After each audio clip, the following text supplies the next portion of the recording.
उत्तर प्रदेश सरकार ने मंगलवार को राज्य पुलिस बल में कांस्टेबल, घुड़सवार पुलिस और फायरमैन सहित कई पदों पर सीधी भर्ती में अग्निवीरों के लिए 20% आरक्षण प्रदान करने का निर्णय लिया है।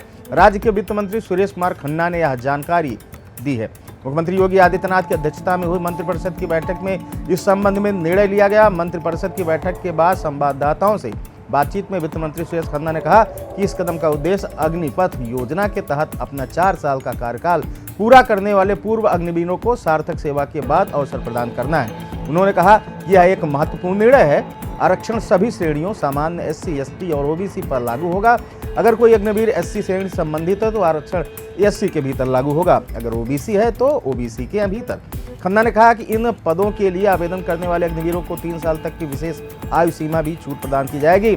इस संबंध में भर्ती की 4 श्रेणियां हैं: कांस्टेबल पुलिस, कांस्टेबल PAC, घुड़सवार पुलिस और फायरमैन, जिनमें अग्निवीरों की भर्ती की जाएगी।